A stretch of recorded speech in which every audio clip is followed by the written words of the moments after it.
আজ নিয়ে চলে আসলাম কাকরোল। আমাদের গাছের কাকরোল। দোলার বাঙালিয়ান রান্নাঘরে আপনাদেরকে স্বাগতম। কাকরোলগুলো কেটে নিয়েছি খুবই ছোট ছোট করে। দেখুন কতটা সুন্দরভাবে কেটেছি।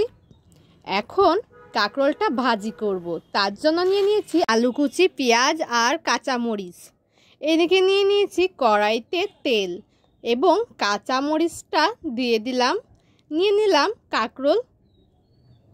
এখন নিয়ে নিচ্ছি আলু এবং স্বাদ মতন লবণ, পরিমাণ মতন হলুদ 1 চামচ করে, কারণ কাকরোল কিন্তু বেশি ছিল না, অল্প ছিল। এখন নাড়াচাড়া করে নিচ্ছি। কাকরোল খুবই কিন্তু সুস্বাদু খাবার, আমার বেশ লাগে।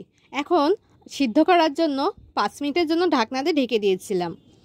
আবার 5 মিনিট পর চলে আসলাম। দেখুন লেগে গেছে কিন্তু কড়াইতে। আর হ্যাঁ, পেঁয়াজ কুচি কিন্তু দিতেই হবে, পেঁয়াজ না দিলে ভালো লাগবে না। আর যদি কেউ নিরামিষভাবে খেতে চান তাহলে খেতে পারেন, তখন পেঁয়াজটা স্কিপ করবেন। আবার ঢাকনা দিয়ে ঢেকে দিয়েছিলাম আর একটু সিদ্ধ করার জন্য। হয়ে গেছে কাকরোল রান্না। কার কেমন লেগেছে বলবেন।